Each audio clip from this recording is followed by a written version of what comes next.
Bom dia a todos, eu sou a Raquel e hoje a Soraya e eu vamos apresentar o seminário sobre o comparativo da Instrução Normativa 24 de 2004 e a Instrução Normativa 16 de 2018 do controle e erradicação de mormo. Na Instrução Normativa 16 de 2018, houve a adição de alguns conceitos que dizem respeito ao zoneamento da doença. Então, ele estabelece que zona designa uma parte do país claramente delimitada que contém uma subpopulação animal com status sanitário particular para uma determinada doença, contra a qual se aplicam as medidas de vigilância, controle e biosseguridade requeridas. E também o conceito de vínculo epidemiológico, que é a possibilidade de transmissão do agente infeccioso entre casos confirmados da doença e outros animais suscetíveis, localizados ou não em um mesmo estabelecimento. Esse vínculo epidemiológico, ele pode ser estabelecido pela movimentação animal, pela proximidade geográfica ou mesmo pela presença de outros elementos capazes de carrear o agente infeccioso. Na Instrução Normativa 16 de 2018, também houve o acréscimo das responsabilidades do médico veterinário.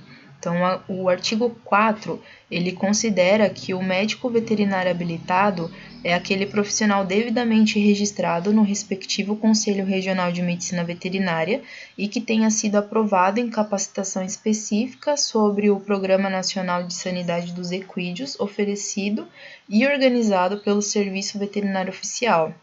No parágrafo 1, estabelece que o Serviço Veterinário Oficial terá um prazo de até 120 dias para adequar as habilitações dos médicos veterinários para atuarem no programa. E o parágrafo 3 estabelece que o MAPA pode cancelar ou suspender a habilitação dos médicos veterinários em caso de descumprimento das normativas em vigor ou mesmo a pedido do profissional veterinário. E o artigo 5, ele estabelece as responsabilidades do médico veterinário, que é a identificação do animal, a colheita da amostra do sangue, o envio da amostra do soro ao laboratório credenciado, que deve ser devidamente identificada, acondicionada e conservada, e deve ser acompanhada de um formulário para requisição de exame de mormo corretamente preenchido. E o veterinário também deverá prestar informações e atendimento às convocações do MAPA e da OESA. E em caso suspeito, como era a notificação? Na Instrução Normativa 24 de 2004, o artigo 15, ele estabelecia que a notificação de suspeita de foco poderia ser feita pelo proprietário, pela vigilância ou mesmo por terceiros, e não havia nenhum plano de ação para os casos considerados suspeitos. Agora, na Instrução Normativa 16 de 2018, o artigo 9 ele estabelece que qualquer caso suspeito de mormo é de notificação obrigatória ao serviço veterinário do estado onde o animal se encontra, em um prazo não superior a 24 horas. E aí, o parágrafo 1, ele estabelece que o médico veterinário, produtor rural, o transportador de animais e profissionais que atuem em laboratórios veterinários ou instituições de ensino, pesquisa e extensão veterinária, eles são obrigados a comunicar casos suspeitos de mormo. E o parágrafo 2 estabelece que todas as notificações de casos suspeitos de mormo devem ser registradas pelo OESA e atendidas a partir de sua apresentação, seguindo todas as orientações constantes no artigo 11 desta instrução normativa. Agora, na Instrução Normativa 16 de 2018, também houve um acréscimo sobre o que torna um animal suspeito. Então, o artigo 10, ele estabelece que será considerado caso suspeito de mormo o equídeo que apresentar pelo menos uma dessas condições. Ou ele deve ter o resultado diferente de negativo no teste sorológico de triagem realizado em laboratório credenciado, ou quadro clínico compatível com mormo, ou diagnóstico clínico inconclusivo de doença respiratória ou cutânea, refratária a tratamentos prévios ou com recidivas, ou então um vínculo epidemiológico com algum caso confirmado da doença.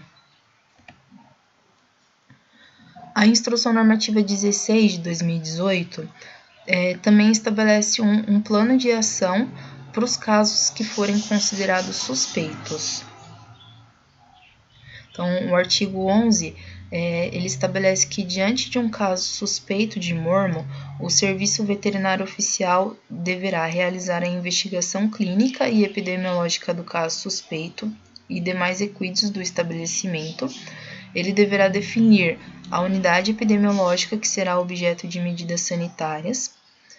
Se necessário, deverá determinar o isolamento do caso suspeito e a interdição da unidade epidemiológica envolvida até a conclusão das investigações.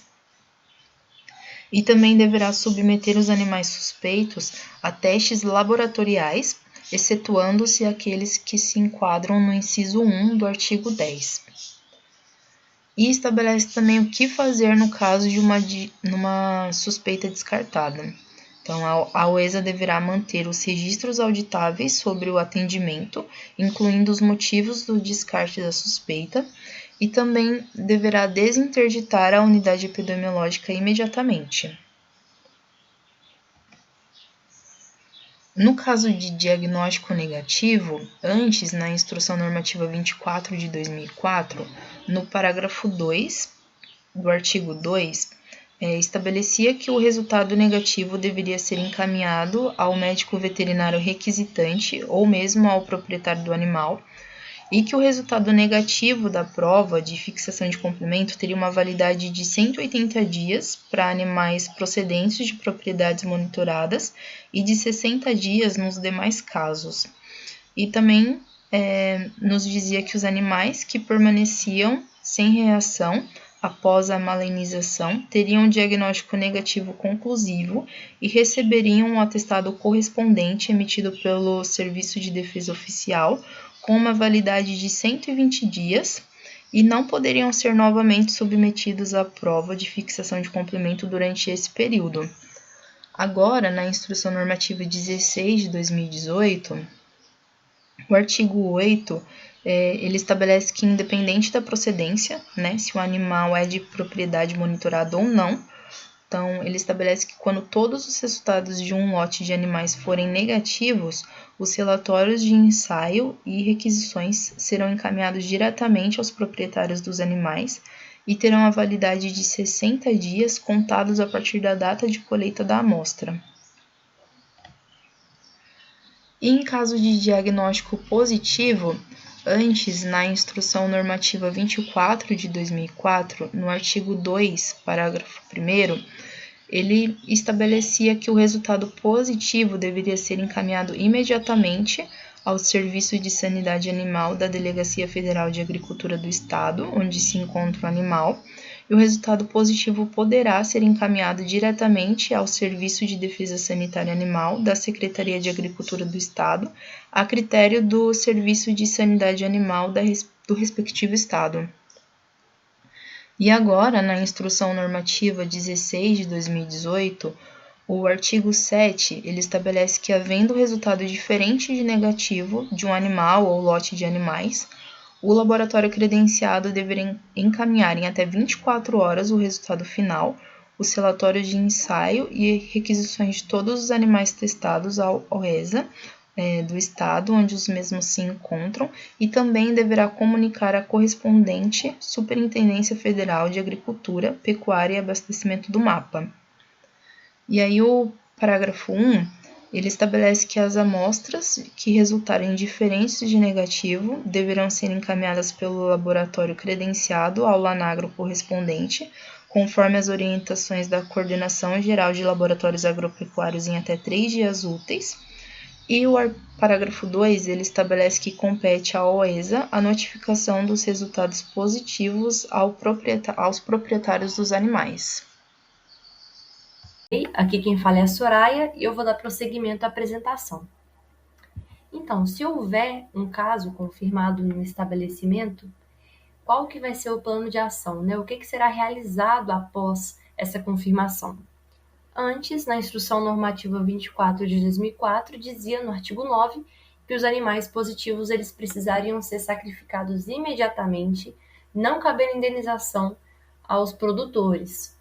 e em seguida precisaria ser feita a incineração ou enterro dos cadáveres no próprio local. A gente pode observar aqui, nessa instrução, que não existia nenhuma outra alternativa. Esses cadáveres eles precisavam ser enterrados exatamente onde houve a confirmação. E, além disso, precisaria ser feita a desinfecção das instalações e fomites sob supervisão do Serviço Veterinário Oficial.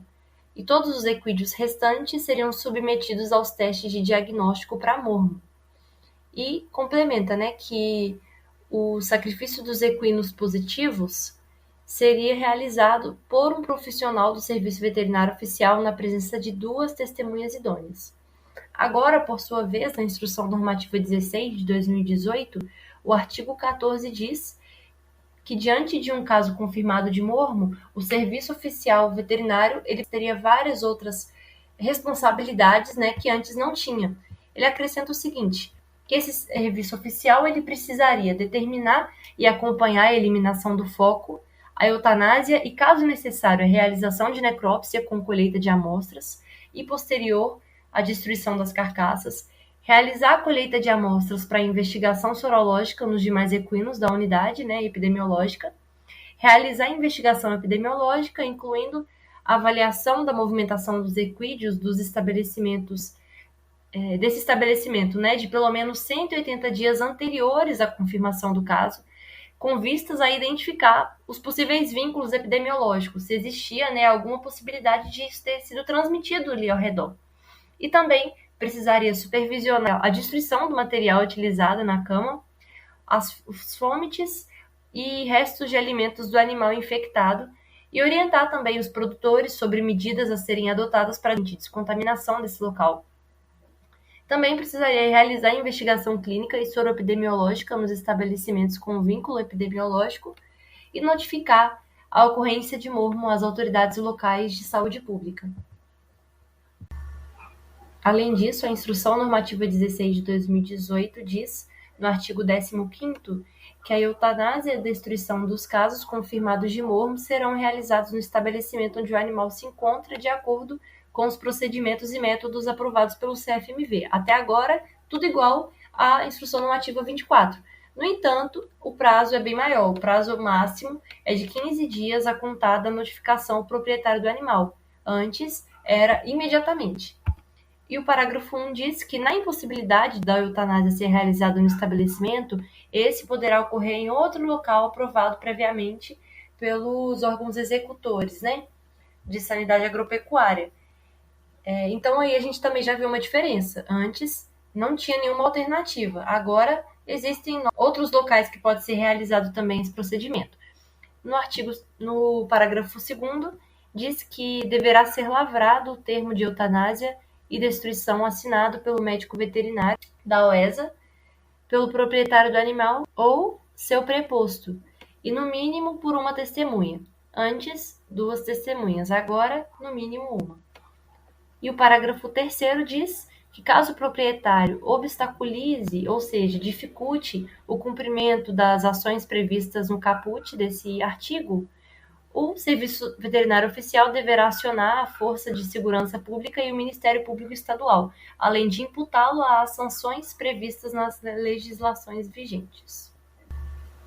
E, por fim, ainda se tratando do plano de ação da confirmação de algum caso de mormo, a Instrução Normativa 16 de 2018 diz no artigo 16º que todo foco de mormo deverá ser obrigatoriamente eliminado, observando-se a realização de eutanásia dos casos confirmados, como já foi dito anteriormente, a realização de testes de diagnóstico consecutivos de todos os equídeos da unidade epidemiológica, com intervalo de 21 a 30 dias entre as colheitas, com prazo máximo de 30 dias para a primeira coleta, e em relação a esses testes de diagnóstico, é preconizado que todos os equídeos das unidades epidemiológicas serão submetidos ao teste de triagem ou complementar a critério do serviço oficial.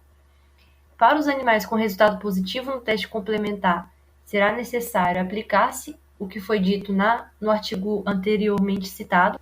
E, por fim, os potros com idade inferior a 6 meses, filhos de éguas positivas, deverão ser examinados clinicamente e, caso não apresentem sintomas, devem ser mantidos isolados e submetidos a testes sorológicos ao completarem 6 meses.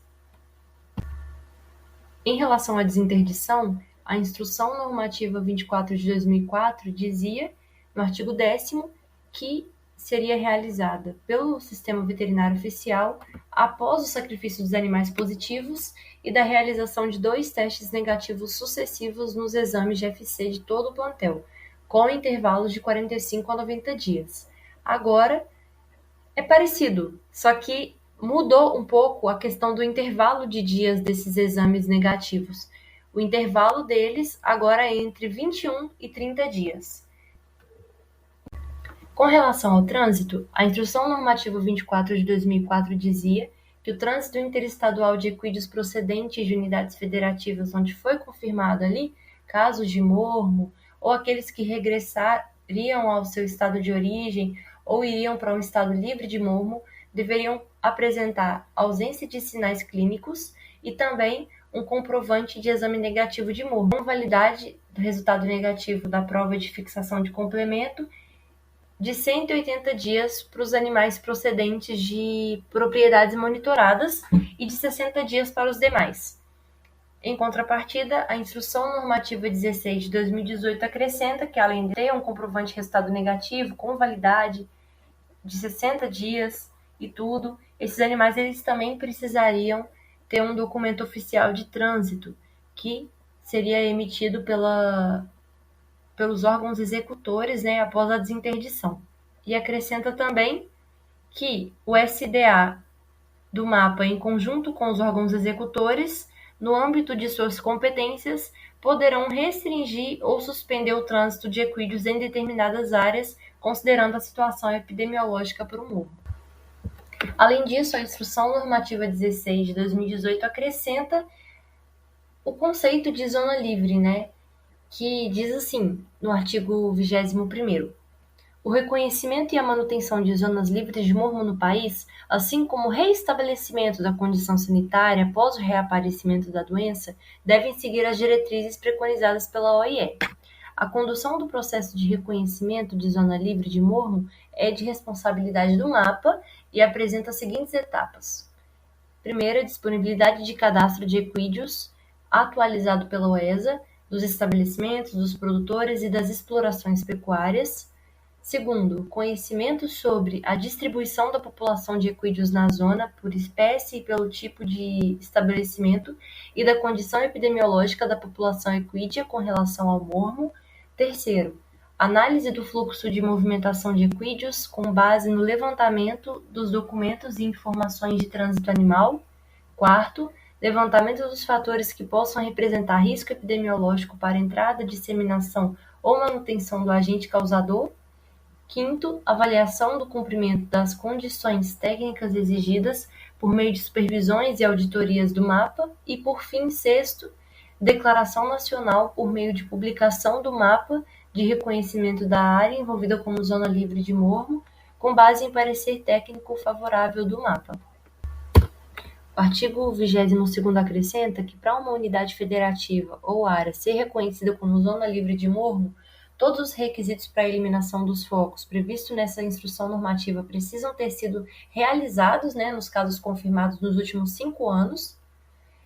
Importante também que não haja registro de caso confirmado durante os 3 últimos anos, que o ingresso e o egresso de equídeos na unidade federativa em questão nos últimos 3 anos anteriores tenha se dado mediante a realização de testes laboratoriais previstos nessa instrução normativa, que a movimentação de equídeos seja controlada pelos órgãos executores de sanidade agropecuária e também é importante que nessa zona haja um programa de vigilância epidemiológica que inclua a realização do estudo soroepidemiológico na população de equídeos e que essa vigilância seja aprovada, tudo isso seja aprovado pelo MAPA e que haja demonstração de ausência de infecção por Burkholderia mallei durante os últimos 12 meses. E também, por fim, que o ingresso de equídeos oriundos de zonas não livres seja fiscalizado pela OESA e cumpram os seguintes requisitos. que esses animais não manifestaram nenhum sinal clínico compatível com o mormo no dia do embarque e também que os equídeos tenham permanecido desde o nascimento ou durante os 6 meses anteriores ao embarque em estabelecimento que não apresentaram nenhum caso confirmado de mormo. E por fim, para fechar, o artigo 23º diz que a manutenção da condição sanitária nas zonas livres de mormo exige a implementação de atividades contínuas de vigilância epidemiológica que demonstrem a ausência da infecção por Burkholderia mallee, podendo incluir a realização de estudo soroepidemiológico da população de equídeos na área em questão, sem prejuízo de outras normas e procedimentos estabelecidos pelo mapa.